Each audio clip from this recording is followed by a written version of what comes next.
wa ashabihi ajma'in. Yang berbahagia Tuan Haji Miswan bin Yunus, Setiausaha Majlis Bandaraya Johor Bahru, Tok-Tok Jabatan, Tok-Tok Bahagian, warga kerja Majlis Bandaraya Johor Bahru yang dirahmati Allah sekalian. Alhamdulillah, syukur kita kehadrat Allah kerana dengan izin limpah dan kurnianya dapat sekali lagi kita berkumpul di dalam program pembudayaan Al-Quran dan Tazkirah pada hari Khamis, yang mana kita akan menyambung bacaan surah Ali Imran ayat 174 hingga 180. Kemudian kita akan mendengar tazkirah daripada Al-Fadil Ustaz Haji Muhammad Hambali bin Abdul Rahman Al-Hafiz.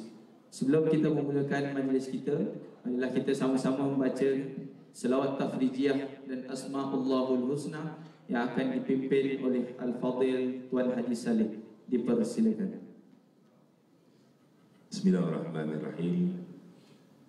Allahumma salli salatan kamilatan wa salim salaman tamman ala sayyidina Muhammadin alladhi tanhalu bihi al-uqadu wa tanfariju bihi al-qurabu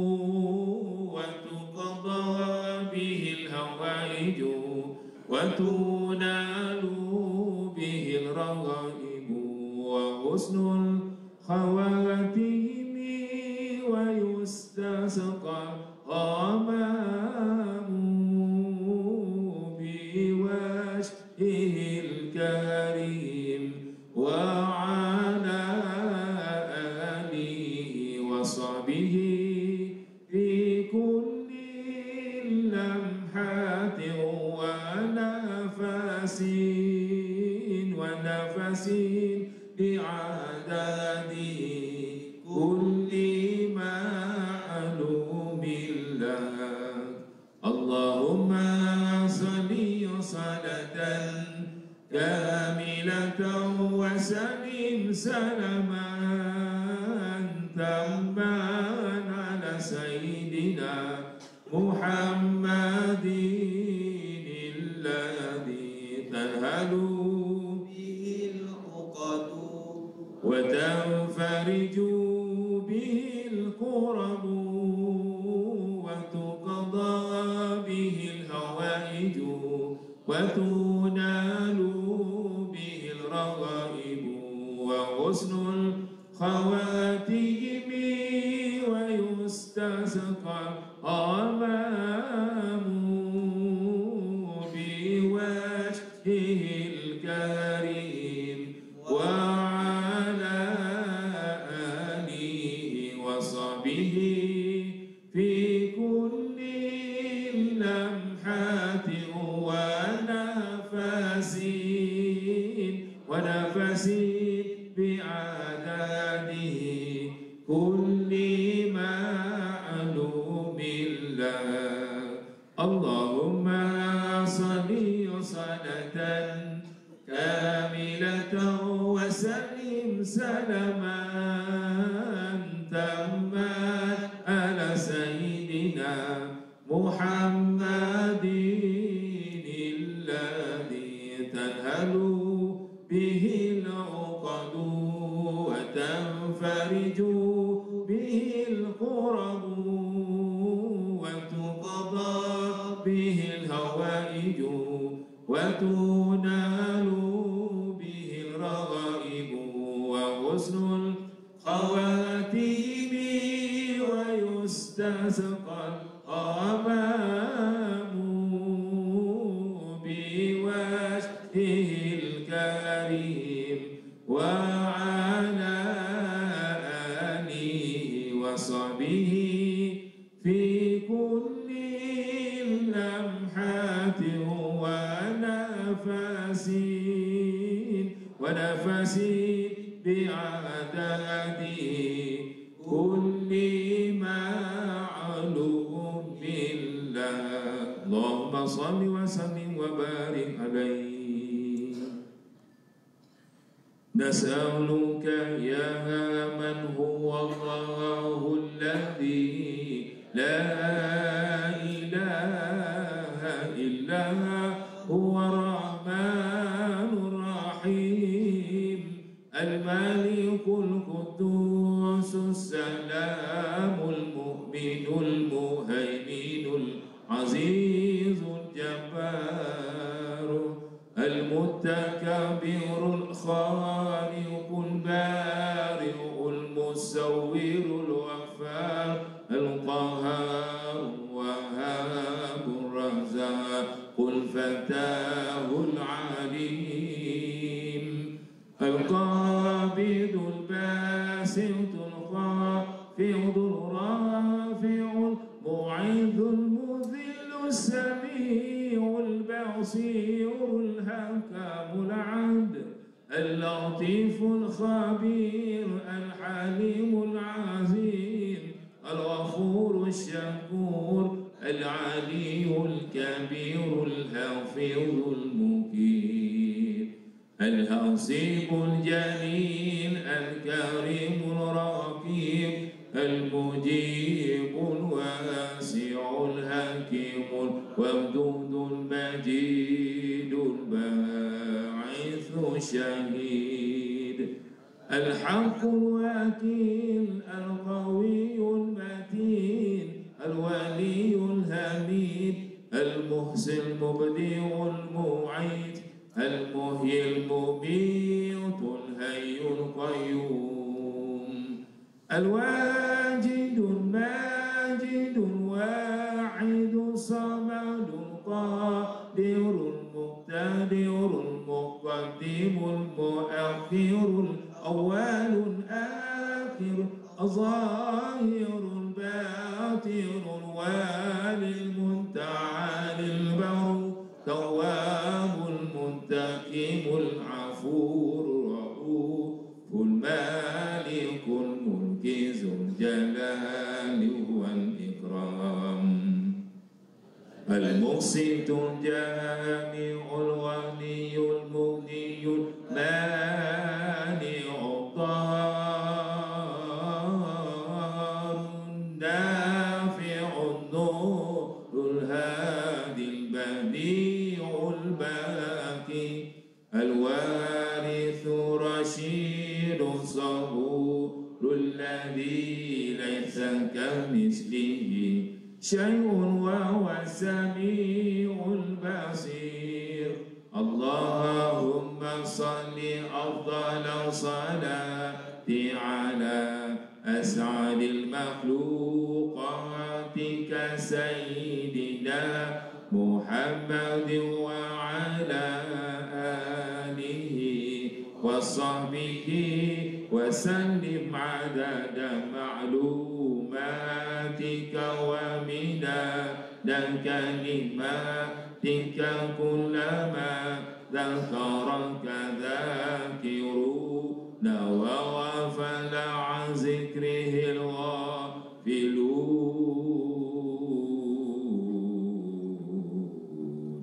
Tuan-tuan dan puan-puan yang dirahmati Allah sekalian, kita akan menyambung bacaan dalam surah Ali Imran ayat 174 hingga 180 yang akan dipimpin oleh Al-Fadil Ustaz Haji Muhammad Hambali bin Abdul Rahman Al-Hafiz. Majlis dengan segala hormatnya dipersilakan. A'udzu billahi minasyaitonir rajim. أعوذ بالله من الشيطان الرجيم بسم الله الرحمن الرحيم بسم الله الرحمن الرحيم فانقلبوا بنعمة من الله فانقلبوا بنعمة من الله وفضل لم يمسسهم سوء واتبعوا رضوان الله وفضل يمسسكم سوء واتبعوا رضوان الله والله ذو فضل عظيم والله ذو فضل عظيم. Setelah yakni pergi mengejar musuh, mereka kembali dengan mendapat nikmat dan limpah kurnia dari Allah. Mereka tidak disentuh oleh sesuatu bencana pun, serta mereka pula menurut keridhaan Allah. Dan ingatlah, Allah mempunyai limpah kurnia yang amat besar. إنما ذلكم الشيطان يخوف أولياءه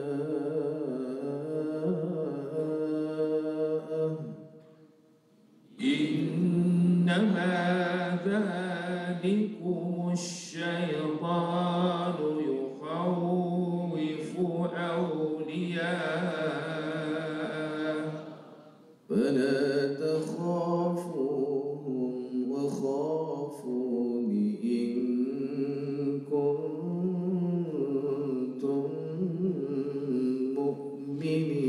مؤمنين فلا تخافوهم وخافون إن كنتم مؤمنين. Sesungguhnya yakni pembawa berita yang demikian itu ialah syaitan yang bertujuan menakut-nakutkan kamu terhadap pengikut-pengikutnya, yakni kaum kafir musyrik. Oleh itu, janganlah kamu takut kepada mereka, tetapi takutlah kamu kepadaku, yakni jangan cuaikan perintahku jika betul kamu orang-orang yang beriman. ولا يحزنك الذين يسارعون في الكفر ولا يحزنك الذين يسارعون في الكفر إنهم لن يضروا الله شيئا إنهم لن يضروا الله شيئا يريد الله ألا يجعل لهم حظا في الآخرة ولهم عذاب عظيم يريد الله ألا يجعل لهم حظا في الآخرة ولهم عذاب عظيم. Dan janganlah engkau berduka cita, yakni wahai Muhammad, disebabkan orang-orang yang segera menceburkan diri dalam kekufuran, kerana sesungguhnya mereka tidak sekali-kali akan dapat mendatangkan mudarat kepada Allah sedikit pun. Allah menetapkan tidak memberi kepada mereka yakni balasan baik syurga pada hari akhirat kelak, dan mereka pula beroleh azab siksa yang amat besar. إن الذين اشتروا الكفر بالإيمان لن يضروا الله شيئا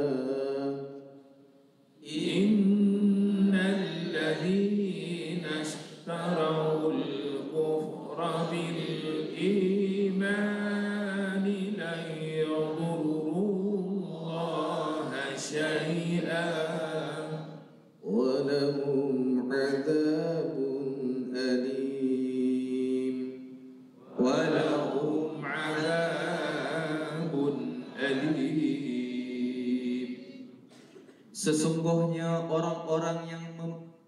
Sesungguhnya orang-orang yang membeli yakni memilih kufur dengan meninggalkan iman, tidak sesekali mereka akan dapat mendatangkan mudarat kepada Allah sedikit pun, dan mereka pula beroleh azab seksa yang tidak terperi sakitnya. ولا يحسبن الذين كفروا أنما نملي لهم خير لأنفسهم ولا يحسبن الذين كفروا أنما نملي لهم خير لأنفسهم إنما نملي لهم ليزدادوا إثما ولهم عذاب مهين إنما نملي لهم ليزدادوا إثما ولهم عذاب مهين. Dan jangan sesekali orang-orang kafir menyangka bahawa kami membiarkan, yakni mereka hidup lama, itu baik bagi diri mereka. Kerana sesungguhnya kami biarkan mereka hanyalah supaya mereka bertambah dosa di dunia, dan mereka pula beroleh azab seksa yang menghina yakni di akhirat kelak. ما كان الله ليذر المؤمنين على ما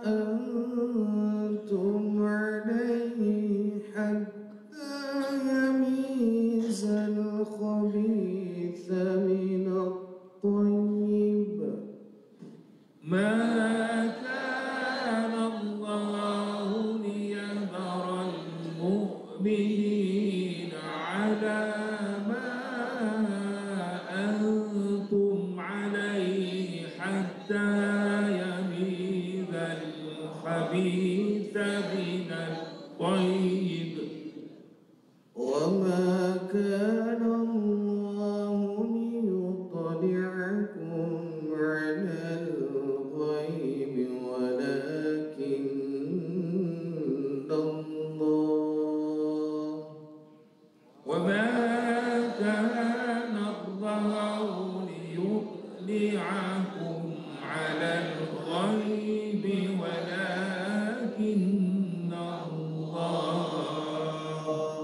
ولكن الله يجتبي من رسله من يشاء فآمنوا بالله ورسله ولكن الله يجتبي من رسله من يشاء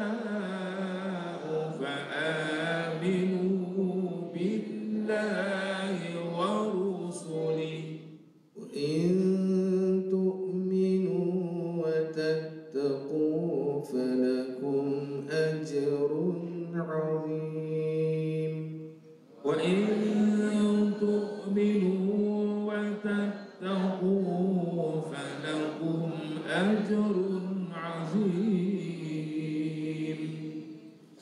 Allah tidak sesekali akan membiarkan orang-orang yang beriman dalam keadaan yang kamu ada sekarang, yakni bercampur aduk mukmin dan munafik. Bahkan ia tetap menguji kamu sehingga ia memisahkan yang buruk, yakni munafik daripada yang baik, yakni beriman. Dan Allah tidak sesekali akan memperlihatkan kepada kamu perkara-perkara yang gaib. Allah akan tetapi Allah memilih dari Rasul-Rasulnya sesiapa yang dikehendakinya, yakni untuk memperlihatkan kepadanya perkara-perkara yang gaib itu. Oleh itu berimanlah kamu kepada Allah dan Rasul-Rasulnya. Dan jika kamu beriman dan bertakwa, maka kamu akan beroleh pahala yang besar. ولا يحسبن الذين يبخلون بما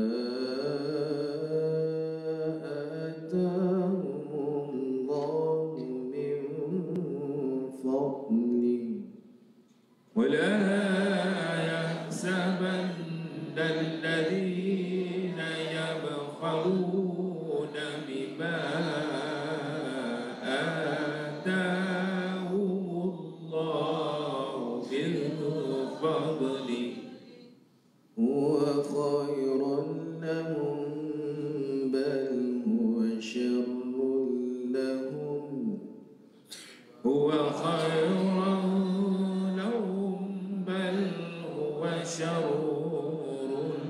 لهم سيطوقون ما بخلوا به يوم القيامة سيطوقون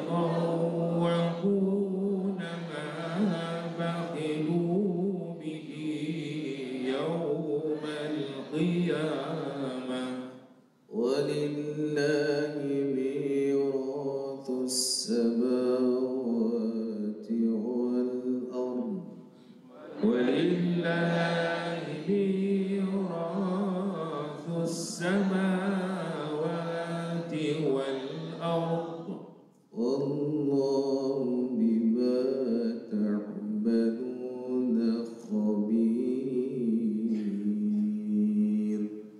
والله بما تعملون خبير. Dan jangan sekali-kali orang-orang yang bakhil dengan harta benda yang telah dikurniakan Allah kepada mereka dari kemurahannya, menyangka bahawa keadaan bakhilnya itu baik bagi mereka, bahkan ia adalah buruk bagi mereka. Mereka akan dikalungkan, yakni diseksa dengan apa yang mereka bakhilkan itu pada hari kiamat kelak. Dan bagi Allah jualah hak milik segala warisan, yakni isi langit dan bumi. Dan ingatlah, Allah Maha mengetahui dengan mendalam akan segala yang kamu kerjakan. Sadaqallahul azim. Sadaqallahul azim. Allahumma arhamna bil Qur'an waj'alhu lana imaman wa nuran wa hudan wa rahmah. Allahumma zakirna minhu ma nusilna wa 'allimna minhu ma jahilna warzuqna tilawatahu ana al-layli wa atrafan nahar waj'alhu lana hujjatan ya rabbal alamin.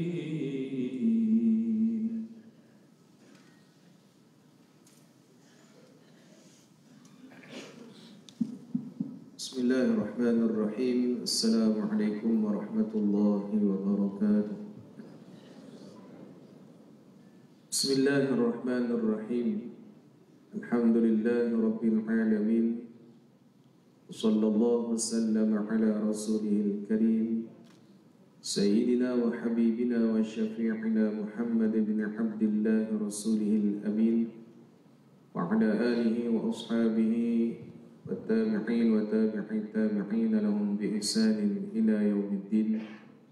اللهم صل وسلم على سيدنا محمد مفتاح باب رحمة الله عدد ما في علم الله صلاة وسلاما دائمين بدوام ملك الله وعلى آله وصحبه عدد كل ذرة ألف مرة.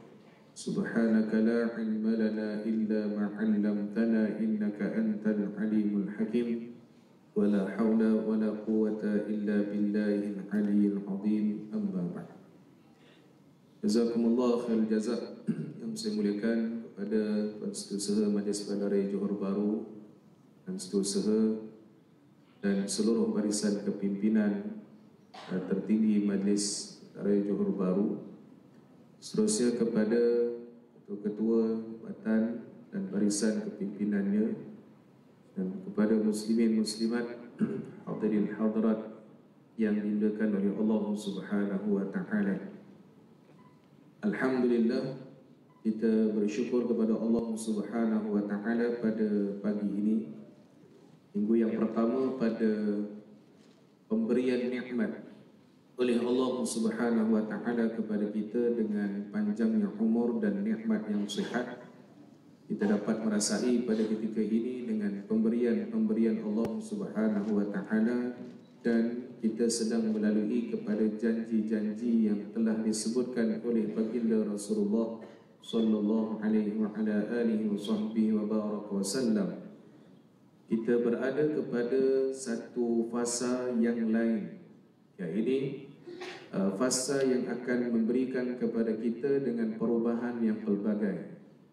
Perubahan dengan penambahan umurnya, penambahan dengan kepelbagaian nikmatnya, dan mungkin akan berlaku juga penambahan pada sudut ujian keimanannya. Dan semua pemberian Allah Subhanahu wa taala ini telah pun ditetapkan dan ditakdirkan pada ketetapan yang azali. Kita menyentuh sedikit berkaitan dengan akidah. Ya, ini sebelum kita membahaskan beberapa ayat yang telah kita bacakan tadi. Allah Subhanahu wa taala sebelum daripada penciptaan makhluk yang lainnya, Allah Subhanahu wa taala mencipta yang pertama adalah air. Kemudian diikutinya adalah daripadanya kursi, iaitu kursinya Allah, dan kemudian arash. Dan barulah Allah Subhanahu wa taala menciptakan kepada makhluk yang lain, antaranya para malaikatnya Allah Subhanahu wa taala. Dalam riwayat yang lain mengatakan qalam, iaitu pena yang akan menulis takdir, ketetapan yang telah Allah Subhanahu wa taala siapkan kepada seluruh hamba-hambanya. Dan dalam ketetapan Allah Subhanahu wa taala ini dia ada dua. Satu namanya qada mubram, yang kedua namanya qada mu'allaq. Qada mubram adalah sesuatu ketetapan yang Allah Subhanahu wa taala telah siapkan, ditulis oleh penanya iaitu qalamnya Allah, komplit untuk semua penciptaan, khusus kepada makhluk-makhluk Allah Subhanahu wa taala, dan Allah mengetahui di mana awal dan di mana hujungnya. Ya, ini macam contoh saya lahir di Batu Pahat, kemudian membesar, sekolah, kerja di Johor Bahru. Semua perjalanan ini, iaitu dengan saya nak diletakkan namanya Hambali, hari ini nak kena duduk sebelah Haji Saleh yang kacak, kan, nak berada di Majlis Bandaraya Johor Bahru, semua ni ialah ketetapan yang Allah Subhanahu wa taala tahu dengan ketetapan namanya mubram. Pagi-pagi belajar akidah ni macam pening pula kan, tapi tak apalah, dia nak sentuh kaitan ayat ni nanti ni. Jadi dalam ketetapan namanya mubram, ada yang Allah Subhanahu wa taala akan perintahkan untuk para malaikat menulis daripadanya namanya arasy Allah Subhanahu wa taala, iaitu satu lembaran kehidupan manusia yang diletakkan dengan namanya qada mu'allaq. Mu'allaq ni apa? Kalau dalam perbahasan kita nak faham, namanya ta'liq. Kan kalau tuan-tuan depan saya semua pernah kahwin kan? Yang perempuan tak payah, yang lelaki ni. Haji Saleh belum kahwin lagi. Dan nak pencen pun itu keadaannya. Baik. Ini adalah kena kat. Jadi semua orang yang berkahwin, yang lelaki kan ada sebut dengan lafaz ta'liq. Lafaz ta'liq tu namanya adalah lafaz yang tergantung. Maknanya sekiranya berlaku sedemikian, maka berlakulah sekian. Maka dalam ketentuan Allah, ketetapan Allah, ada namanya qada' mu'allaq, yang mana Allah akan letakkan penangguhan ketetapan tadi, tapi dengan syarat. Siapa contohnya gini, sesiapa yang berdoa pada waktu pagi tadi ni, maka dia akan dapat rezekinya sekian-sekian. Rezekinya akan diberi, dan bahkan telah pun ditetapkan oleh Allah. Tapi nak diberikan rezeki tadi, dia mesti datang keadaan dengan jalan berdoa kepada Allah Subhanahu wa ta'ala. Maka tuan-tuan, semua perjalanan kita hari ini dia mesti namanya mu'allaq. Allah dah pasti tetapkan, tapi kita tak tahu apa yang Allah tetapkan untuk kita. Kita mesti melalui kepada jalan pengharapan dan jalan permintaan kepada Allah Subhanahu wa ta'ala. Contoh, hari ini kita naik kereta dengan sebab baca doa kali pertama seumur hidup kita. Lahir-lahir sampai ke umur 40 tak pernah baca doa naik kenderaan. Tapi semalam dengar kuliah maghrib katanya rasa macam taubat pula tak nak kiamat ni. Dia kata kena baca doa naik kenderaan. Tengah-tengah dia baca, waktu tu jugalah aksiden waktu tu. Kata dia apa? Menyesal aku baca doa. Baik, adakah disebabkan doa tadi berlakunya aksiden? Dah. Kerana Allah telah tetapkan berlakunya aksiden tadi, walaupun dia baca doa tak baca doa, tetapi berlakunya mu'allaq. Contohnya, iaitu berlakunya aksiden dia pada hari itu kerana dia berdoa kepada Allah untuk Allah naikkan ganjaran imannya pada waktu itu. Allah berikan dengan sebab doa tadi berlakunya musibah, na'udzubillah min dzalik, untuk diberikan kepadanya sesuatu nikmat yang lain berhubung dengan Allah Subhanahu wa ta'ala. Berlakulah juga dalam peristiwa Al-Quran yang hari ini kita bacakan, ada dua peristiwa yang menyambung. Sebenarnya kalimah fanqalabu bi ni'matin minallah ayat 174 ini dia bersambung pada ayat sebelumnya dua ayat. Dan sebelum dua ayat tu dia sambung pula ayat sebelumnya lagi 169 sampai 170. Peristiwa ni apa tuan-tuan? Kita buat rumusan. Allah nak cerita tentang dua keadaan. Satu namanya peperangan Uhud, yang kedua namanya peperangan Hamra'ul Asad. Peperangan Uhud berlaku sehingga kan sampai syahidnya 70 orang yang mati syahid, termasuklah kepada pakcik Nabi sallallahu alaihi wasallam yang bernama Sayyidina Hamzah bin Abdul Muttalib.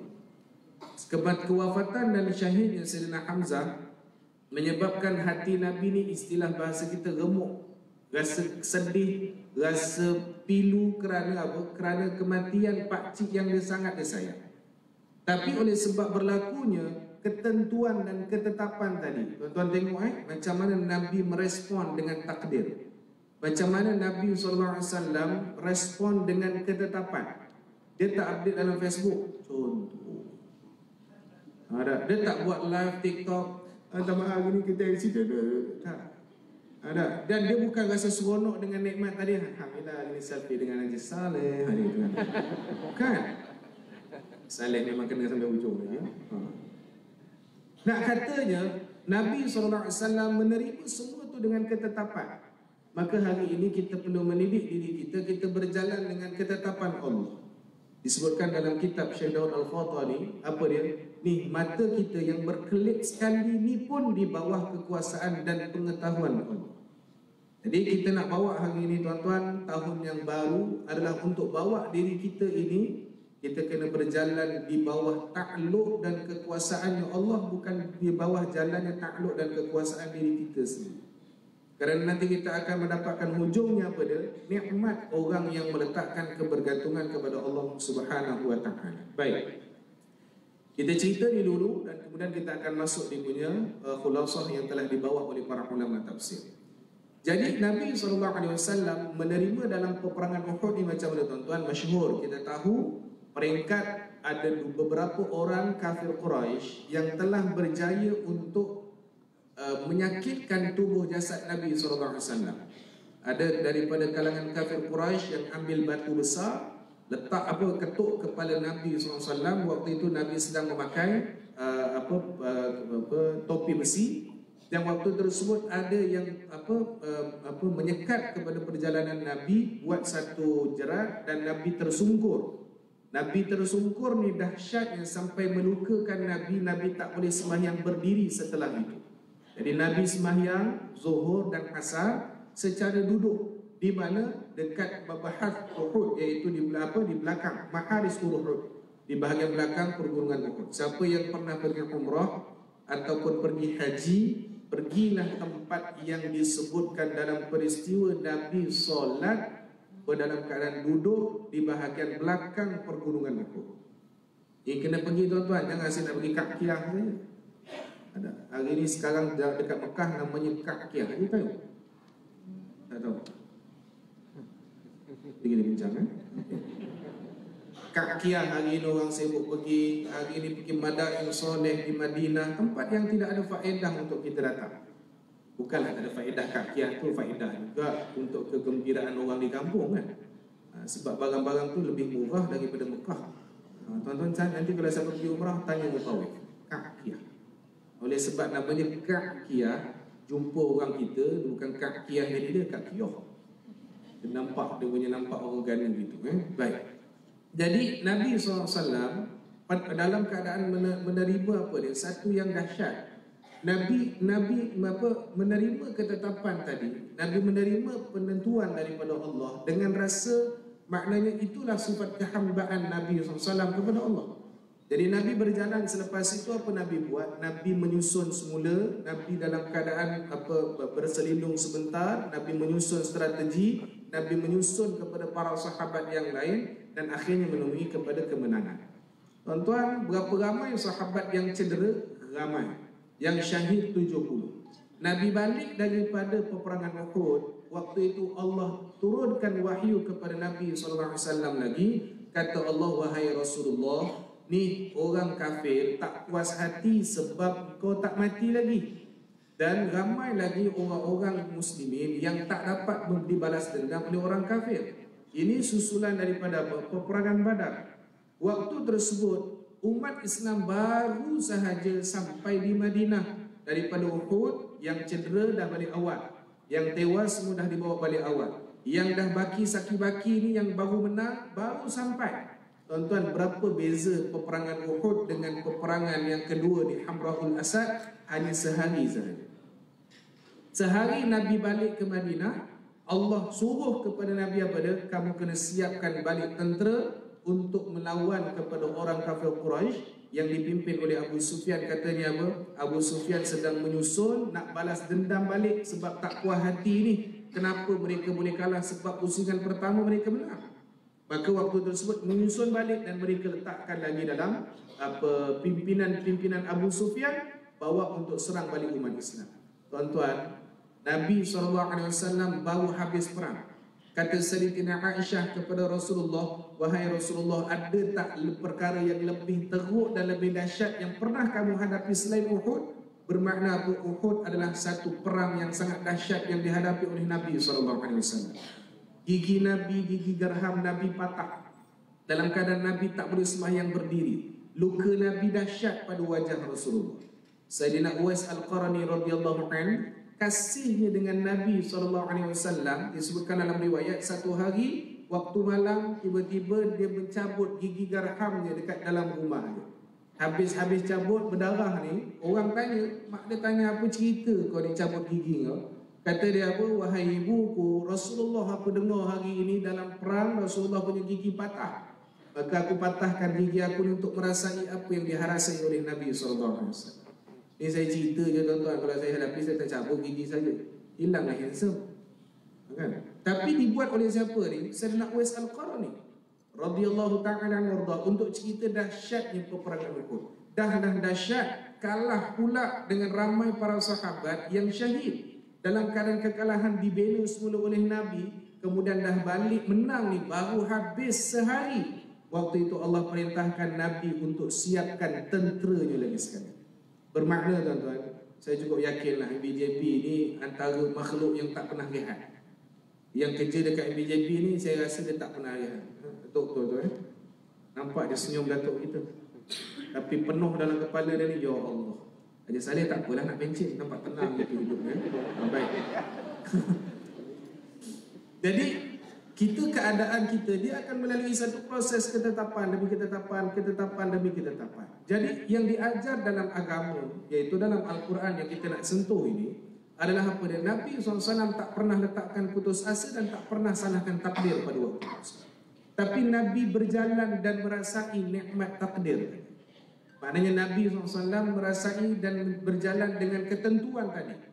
Memang kita tak tahu apa yang akan berlaku selepasnya. Apa yang berlaku sesaat ini pun kita tak tahu. Dan apa yang akan keluar daripada mulut saya pun saya tak tahu. Tetapi semua di bawah pengetahuan dan penguasaan Allah. Jadi Nabi bila terima sahaja arahan yang kedua, Nabi kata, wahai Allah, ni baru perang, kau tahu tak? Tak. Nabi bila terima arahan apa dibuat oleh Rasulullah, Nabi terus arahkan keluar oleh para sahabat radhiyallahu anhum. Bila keluar saja arahan, siapa yang Nabi pilih tuan-tuan?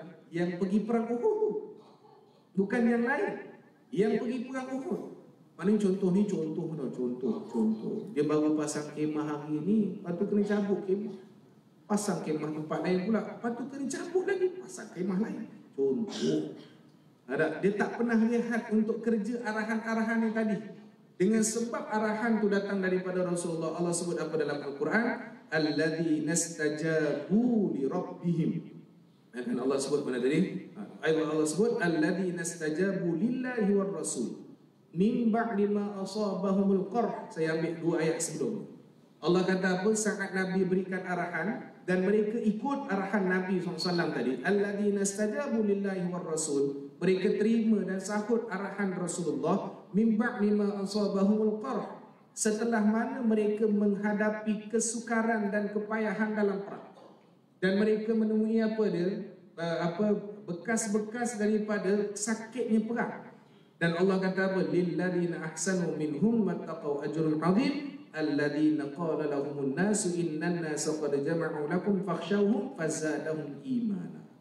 Bila mana mereka ambil sahaja mood datang daripada Nabi, yang memang mereka tahu mereka sedang penat, mereka sedang sakit, mereka sedang payah, mereka sedang merawat, tapi datang arahan tu datang daripada Rasulullah. Maka sebab itu para ulama tasawuf kata dia apa? Kita kena ikut taat Nabi ni dengan 2. Satu, taat jelas perintah Allah dan juga Rasulullah. Kedua apa dia? Kita kena minta juga keinginan kita ikut akan keinginannya Nabi SAW. Keinginan sahabat waktu itu apa? Nak berehat.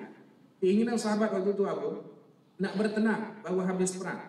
Tapi oleh sebab keinginan tadi dibawa kepada Nabi SAW dan meraihkan ketaatan kepada Allah, Allah sebut pada ayat yang 174 yang kita mulakan tadi, fanqalabu bi ni'matin minallah.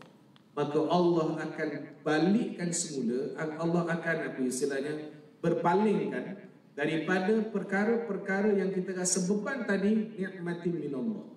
Faqalabu bi ni'matin minallah, akan dibalikan kebaliknya dengan nikmat Allah, wa ridwan, dan redanya Allah. 2, lam yamsashum su, dan takkan diberikan kesusahan selepas daripada itu.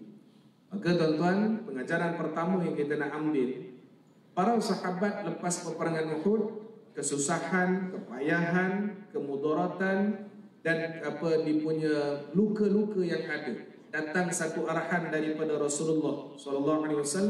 Bila mana dapat sahaja arahan tadi, diambil keinginannya untuk ikut Rasulullah, diambil keinginan taat dengan Allah, maka Allah akan balikkan semula kesusahan tadi, iaitu dengan nikmat. 1, ridwannya Allah, lam yamsashum su, dan tidak akan ada kemudaratan padanya pada waktu tersebut.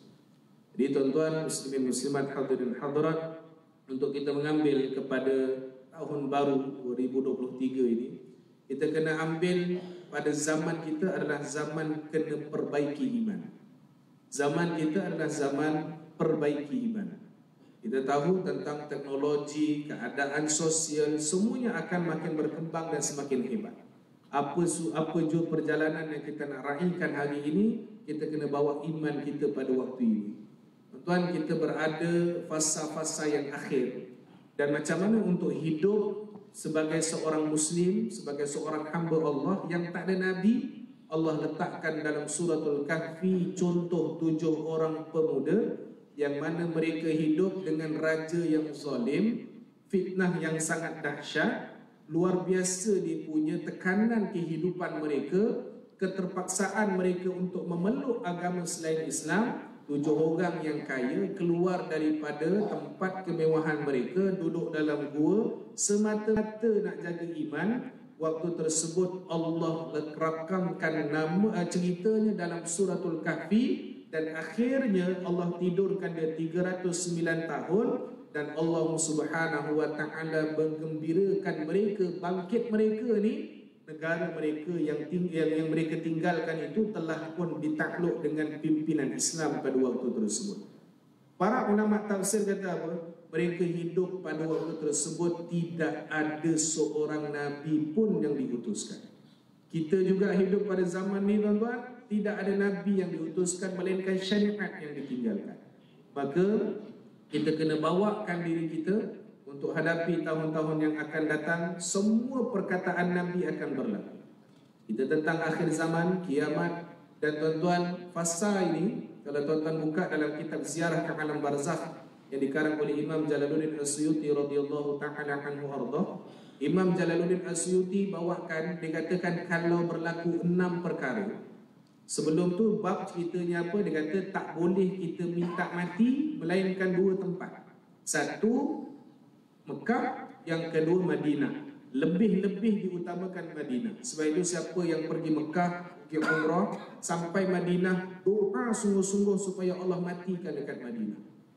Lepas doa tu jangan dia confuse pula, mati bini aku tinggal mana? Lepas mati ni ada tak ada TV3 ke jumpa bini aku? Jadah ni. Ada. Dia dah bagus dah doa tu supaya mati Madinah tu. Lepas tu dia kata nanti beg aku siapa bawa? Rasa macam seronok nak beg aku orang lain bawa atau kameraman datang. Dua-dua ketum. Jadi niat matlamat untuk doa di Madinah, buat meninggal di Madinah itu adalah selayaknya. Sayyidina Umar kata, aku hari-hari doa supaya aku mati di Madinah. Jadi dalam keadaan ini kata Imam Jalaluddin As-Suyuti bawa satu hadis. Hadis ni Nabi sebut kalau berlaku 6 perkara, maka kamu mohonlah kepada Allah agar dimatikan kamu pada waktu tersebut. 6 perkara ni tuan-tuan, kalau buat lagi sekali kuliah ni tak cukup sampai pukul 9. Jadi kita kena hold. Saya beritahu tu sajalah. Salah satunya tuan-tuan, salah satunya Allah Nabi sebut apa dia, kamu akan sampai satu zaman yang kalau zaman tu berlaku kamu kena minta pada Allah untuk kamu meninggal dunia. Kerana kamu takkan tahu lagi akan datang lebih dahsyat. Apa dia tuan-tuan? Nabi kata kamu akan nampak satu zaman orang yang melagukan Al-Quran tapi mereka tak faham satu pun daripada ayat Al-Quran yang dilagukan. Tuan-tuan, hari ini contoh-contoh. Tuan-tuan, depan saya ada TikTok lah, semua ada TikTok. Oh tak ada semua soleh kan dia ni perempuan? Oh solehah sebenarnya. Yang ada aja soleh saja. Dia baru follow. FYP ni. Astagfirullah kata dia solehah. Saya baru remove kata dia. Baru remove semua app kan. Baik. Kalau tuan-tuan tengok di aplikasi TikTok sekarang ni, kita tengoklah, kita tak, iyalah, kita bukanlah rasa cemburu dengan suara orang yang sedap, tapi kadang-kadang geram juga kan. Memang suara dia sedap betul. Kan qari-qari kita, qariah kita ni memang suara sedap macam Haji Saleh. Nampak aku puji dia tahu. Nak kata sedap tak sedap ni, Nabi sebut kamu akan nampak satu zaman mereka akan melagukan Quran. Hari ini tuan-tuan cuba tuan-tuan tengok dekat TikTok, tuan-tuan akan nampak nanti ada satu, dia ada gaya gitulah. Dia akan ambil, okey kita akan try Taranum Bayati. A'udzubillah, dia akan try gitu.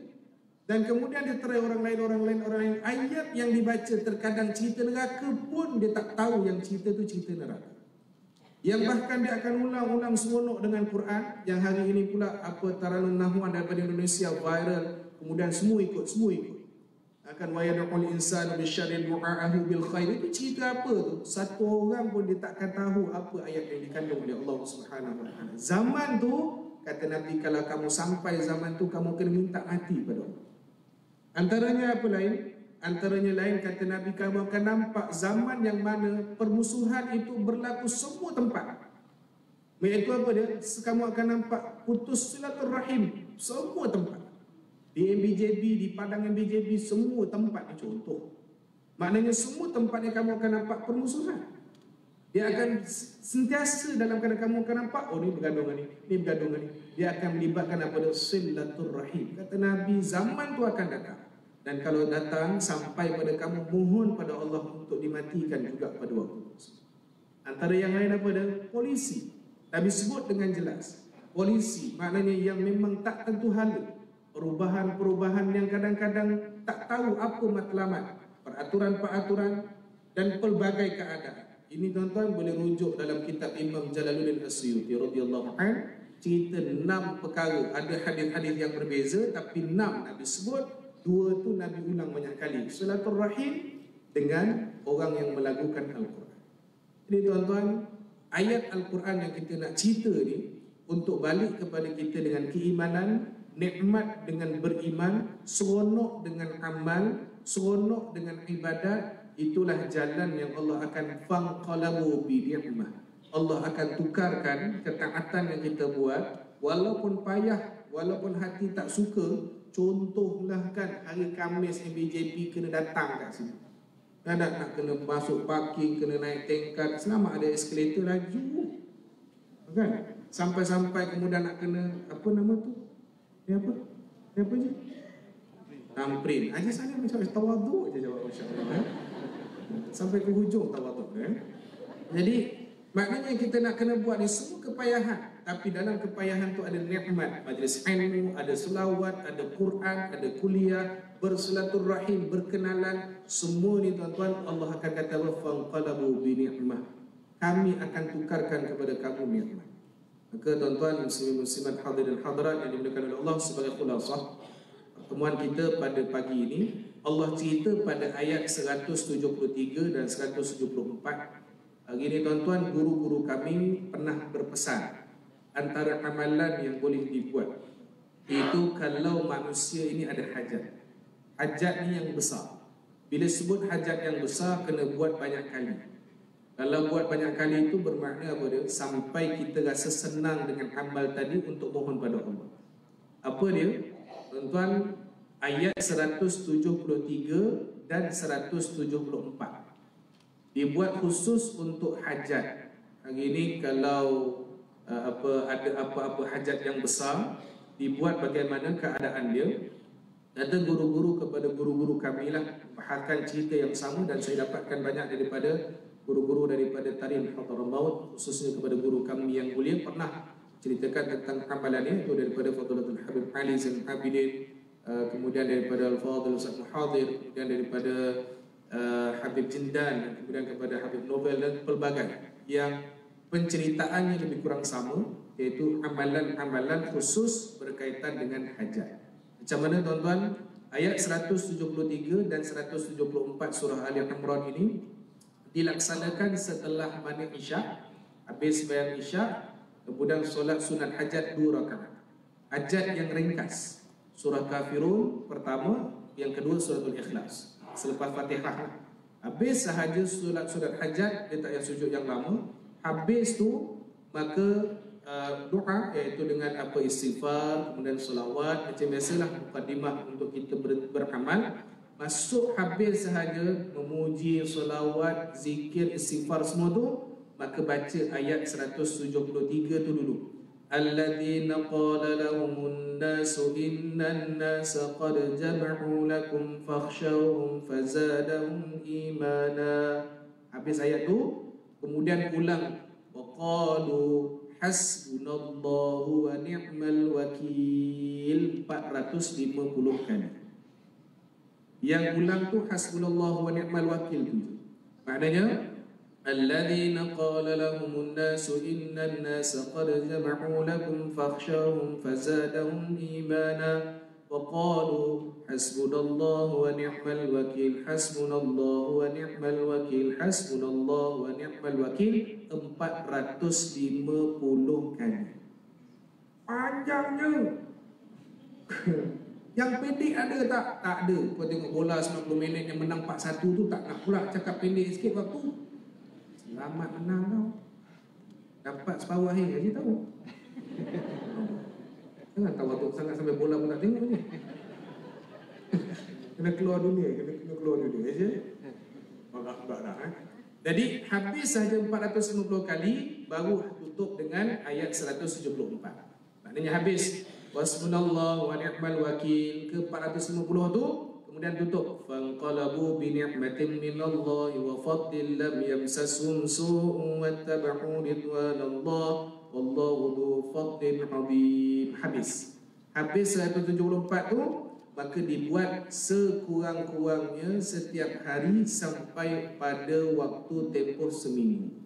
Namanya mula hari Ahad habis hari Sabtu, mula hari Isnin mula habis hari Ahad.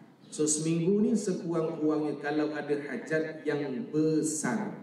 Tapi kalau ada hajat yang khusus, yang harian, maka dibuat harian itu pun dah cukup, tidak ada masalah. Baik, syaratnya satu je tu. Syarat nak buat amal ni satu saja, yakin. Jangan tengah-tengah buat, Pak hari ni tak kabul pun doa, cancel. Ada masuk hari ke-6 ni, dia kena sabar tu, hati tu jangan tanya, takkanlah 6 hari tak Allah tak terima doa aku, tobat, cancel.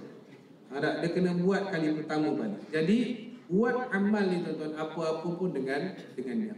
Ya tuan-tuan Jadi cukup sekadar itu pertemuan kita pada pagi ini, dan insya-Allah mudah-mudahan kita berjalan dengan ketetapan dan takdir Allah, kita berjalan dengan ketentuan Allah Subhanahu wa taala dengan ketentuan yang terbaik, dan insya-Allah mudah-mudahan apa saja yang Allah akan berikan kepada kita pada masa yang akan datang dengan berkat Majlis Bandaraya Johor Bahru laksanakan program harian mingguan ini, Allah akan rahmati seluruh mereka yang berkhidmat di Majlis Bandaraya Johor Bahru, insya-Allah. Khusus kepada Datuk Bandar, Allah berikan ketenangan, kelapangan, kebahagiaan dan kesenangan, dan Allah lapangkan pemikiran beliau dan kepimpinan beliau untuk terus meneruskan kepada kepimpinan Majlis Bandaraya Johor Bahru. Dan insya-Allah kita doakan juga dengan keberkatan majlis pada pagi ini kepada Siti Hadisah binti Abdul Jamil, bahagian korporat dan perhubungan awam, dan juga insan yang lain yang ditimpa dugaan sakit oleh Allah, untuk diberikan kesembuhan, dan juga kepada penyakit-penyakit yang lain Allah Subhanahu wa taala akan angkat segala musibah tadi, insya-Allah.